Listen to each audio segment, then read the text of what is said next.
Olá, gente, tudo bem? Está na hora do seu boletim com notícias sobre a pandemia. Hoje é sexta-feira, 11 de dezembro. Começamos com a informação de que o Instituto Butantan, em São Paulo, começou a produzir em seus laboratórios a vacina contra a Covid. O governo estadual já disse que quer começar a imunização no dia 25 de janeiro. E o Ministério da Saúde agora sinaliza que pode também contar com essa vacina numa campanha nacional. 6 máquinas vão funcionar 24 horas por dia, produzindo nesse período até 1 milhão de doses da Coronavac. O primeiro lote terá 300 mil unidades. Até janeiro, 40 milhões de doses serão produzidas no local.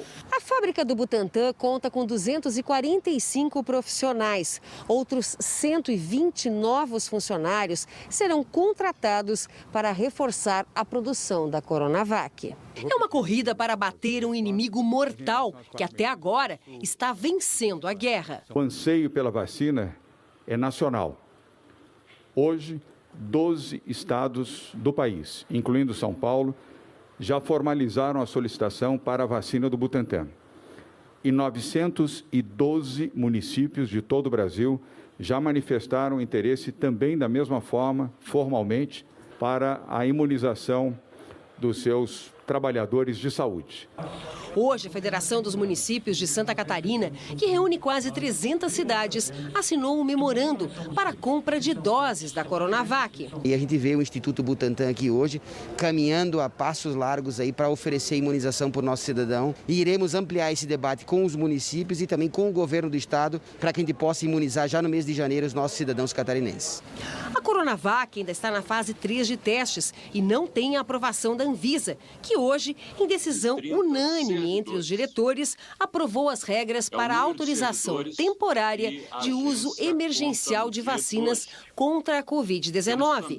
É uma resposta à pressão que vem de todos os lados. Cientistas do grupo técnico encarregado de auxiliar o Ministério da Saúde na elaboração do plano de imunização encaminharam uma carta ao governo federal fazendo um apelo pela aquisição da Coronavac. A preocupação dos pesquisadores é que o governo restrinja as negociações com poucas farmacêuticas e deixe de fora a vacina do Instituto Butantan. O Ministério da Saúde afirma que há um memorando de entendimento para a aquisição de 70 milhões de doses da vacina desenvolvida pela Pfizer. Hoje, em entrevista à rádio Jovem Pan, o ministro Eduardo Pazuello afirmou que a Coronavac também interessa ao governo.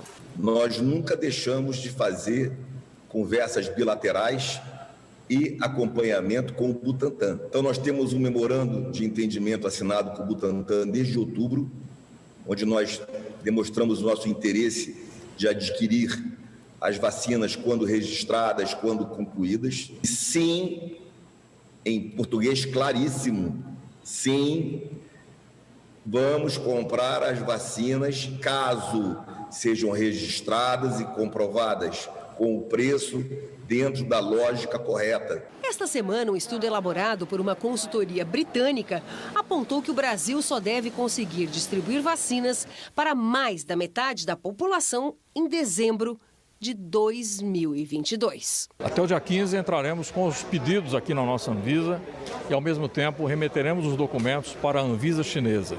Portanto, vamos oferecer todos os subsídios para que haja a aprovação dessa vacina o mais rapidamente possível. Pegou mal o que disse o presidente Bolsonaro ontem, hein, gente? Durante a inauguração de uma obra viária em Porto Alegre, ele disse que estamos no finalzinho da pandemia, justamente no dia em que 21 estados, mais o Distrito Federal, confirmaram tendência de alta no número de contaminações. Pior, houve o registro do aumento de mortes também. A situação da doença no Brasil é preocupante. Segundo o consórcio de veículos de imprensa, 22 das 27 unidades da federação enfrentam alta nas mortes por coronavírus. É a primeira vez em 5 meses que tantos estados aparecem simultaneamente com tendência de crescimento dos óbitos.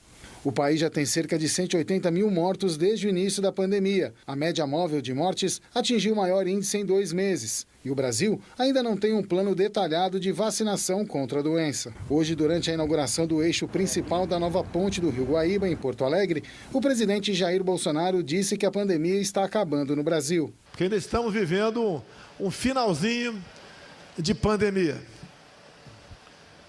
O nosso governo, levando-se em conta outros países do mundo, foi aquele que melhor se saiu, ou um dos melhores que saíram, no tocante à economia.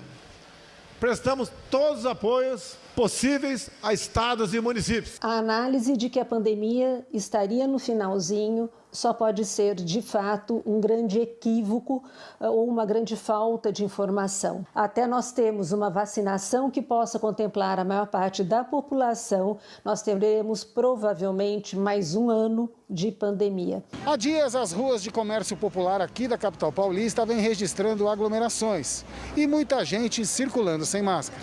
No centro da cidade, um mar de gente lota as calçadas da região da rua 25 de março. Também há aglomeração dentro das lojas. Na Zona Oeste, a cena é parecida. No meio da multidão, várias pessoas sem máscara ou qualquer tipo de proteção no rosto. Por que vocês estão sem máscara hoje? Aqui, ó. Aqui não tirei quase estava. A gente estava fumando. Até quem já perdeu um familiar se descuida. Lógico que eu tenho medo. Meu sobrinho faleceu de coronavírus com 33 anos. Por que o senhor está sem máscara? Não, a máscara está aqui. Eu esqueci ela. Aqui dá um pouco de falta de ar, né? Hoje você está sem máscara aí, por quê? É que eu colocava máscara no bolso, esqueci, meu querido. Só que alguns minutos depois nós voltamos e lá estava o vendedor com a máscara no pescoço. Essas pessoas, elas acabam não se adaptando, acabam se confrontando de alguma forma, né? E com riscos altíssimos. E já fica, bom, mas a vacina está aí, mas ainda não chegou. Então, foco no presente, que é onde a vida acontece. O problema dos lugares abertos é que também neles, havendo aglomeração sem uso de máscara, o risco de transmissão existe. O estado do Paraná também tem suspeita de reinfecções de Covid. 18 casos foram encaminhados para análise do Ministério da Saúde. Como nós informamos aqui ontem, por enquanto, apenas um caso está confirmado. Na nota em que confirma o caso, o Ministério da Saúde diz que se trata de uma profissional da saúde de 37 anos que reside em Natal. Ela teve a doença em junho e resultado positivo de novo em outubro, 116 dias após o primeiro diagnóstico. O texto informa que as análises feitas permitem confirmar a reinfecção pelo SARS-CoV-2, após o sequenciamento do genoma do vírus, que identificou duas linhagens distintas. O protocolo adotado pelo Ministério da Saúde para confirmar um caso de reinfecção leva em conta alguns critérios. Um deles é o tempo.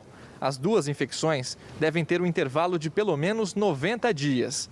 Além disso, o vírus deve ser detectado pelo teste RT-PCR, e passar pelo sequenciamento genético. O 90 dias é porque muitas vezes esse PCR, que é o exame que faz o diagnóstico, ele pode ficar positivo durante muito tempo e corresponder à primeira infecção. As duas amostras da paciente foram enviadas para o laboratório da Fiocruz, uma das referências no país para a Covid-19, onde houve confirmação dos resultados. A carga viral da paciente, a quantidade de vírus nessa paciente nos 2 episódios foi suficiente para a gente fazer o sequenciamento genômico, uma ferramenta muito importante para entender o código genético viral e fazer a comparação da amostra do primeiro episódio com o segundo episódio.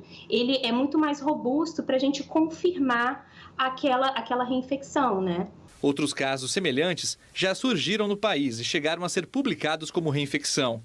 Mas o intervalo entre as duas manifestações da doença era menor, cerca de 50 dias. Por isso, não entram na lista oficial do Ministério da Saúde. O Hospital das Clínicas de São Paulo criou um ambulatório para acompanhar os casos suspeitos. Até agora, nenhum foi confirmado. A gente tem uma dificuldade porque para provar realmente que é uma reinfecção, a gente precisa avaliar a parte molecular, né? O tipo genético de vírus, a variação genética tem que ser diferente da segunda infecção da primeira. Pode estar tendo um quadro clínico, é uma infecção por influenza, algum outro vírus, então precisa descartar isso também.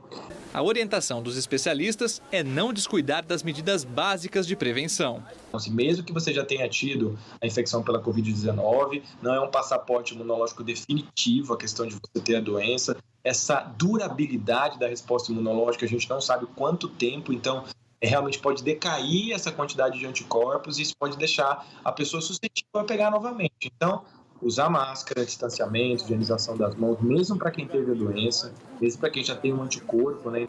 Pessoal, esse boletim informativo termina aqui. Voltaremos ao longo da programação. Combinado? Até a próxima!